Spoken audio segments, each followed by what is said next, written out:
Indianapolis, Indiana, and from Denver, Colorado. Their combined tag weight is 473 pounds, 473. Ladies and gentlemen, Prince Pullen and Rocky Montero.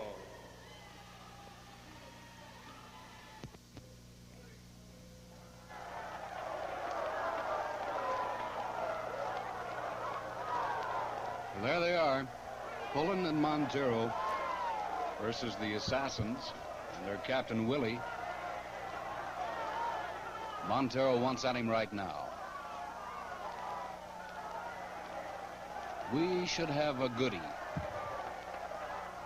This should be an exceptionally exciting match because Rocky Montero has met the Assassins in the ring before, and so has Pullen. But never has Montero or Pullen teamed together. So we should have, I think, the best of the two against the tag team champions. The title is not at stake, although it's a 2 out of 3 fall match. Willie being verbally ordered back to the corner by the referee, and I have an inkling he's going to be frightened by more than words before this night's over. So it'll be Assassin number 1. Incidentally, this is an interesting thing here. As this match gets underway, I'll tell you that in all the matches I've ever seen, here we go, the Pullen and the number 1 Assassin, all the matches that I've seen with the Assassins in them, there has been no time that I can remember where the bigger one, which is outside right now, talking to the little one inside the ring, where the big one has started the match. It's always been the little one that starts the match.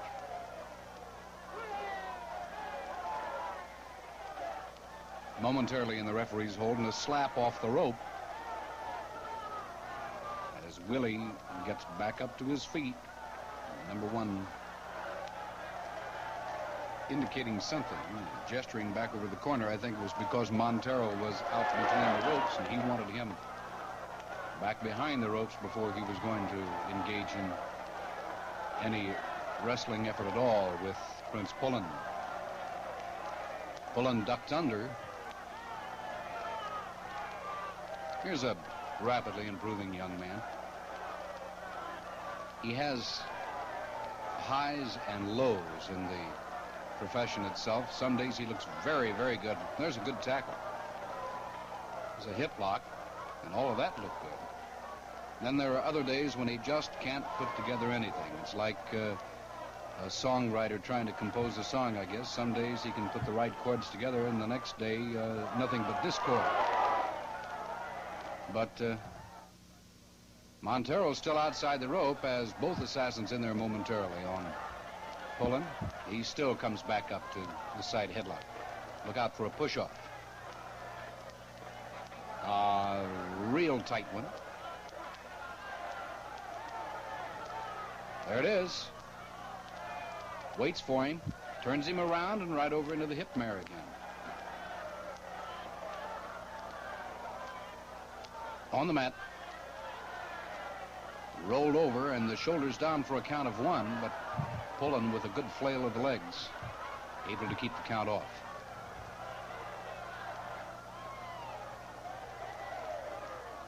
A vice-like side headlock.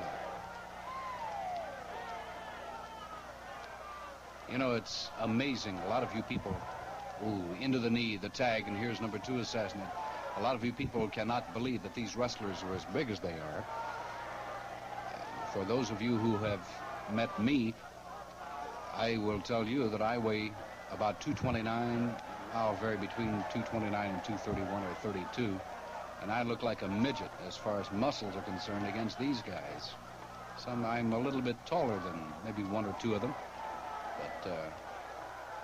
But by no means do I have the muscle or the physical definition that they have, and yet I weigh 230.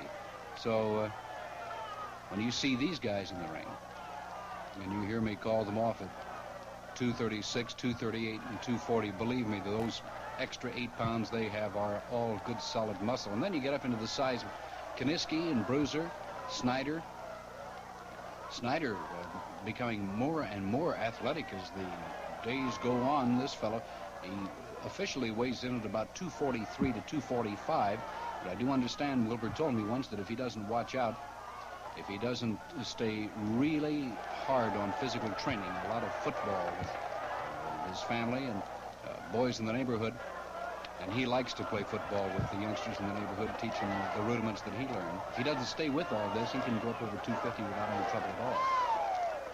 But it's pretty hard for you to imagine men that big until you, as I said, realize if you can govern by something that's maybe more familiar to you, that I weigh about 228 to 230, 231. There's a chop right to the side of the head, and another headbutt, as we've seen both Pullen and Tom Jones in the previous match use the headbutt. This is something that was made quite popular by Bobo Brazil, and just about all young Negro wrestlers coming along have used that same move. They followed in his footsteps, and it seems to be quite effective. And I remember here's Montero trying to pull one of the assassins off. He's got the #1 assassin by the side of the head, and believe me, there's nobody that can uncork a lethal right any more than Montero can. You have Pullen over that top rope there, just momentarily, and long enough to crack that right to the midsection. Notice the gauntlets on the right arms, the right forearms of these assassins. Chop to the side of the head. And again, Pullen uses the headbutt. Notice he uses the side of his head. The side of his forehead. And Willie up again. And there's that right again from Montero. And now Pullen. Ooh, baby, look at those. 3 good solid ones now. He'll pummel the midsection with lefts and rights for a while and cross a couple up to the chin. And even one of the assassins likes to get in a blow on his own partner there. A couple of side headlocks now, and we'll have a railroad here in just a moment. Looks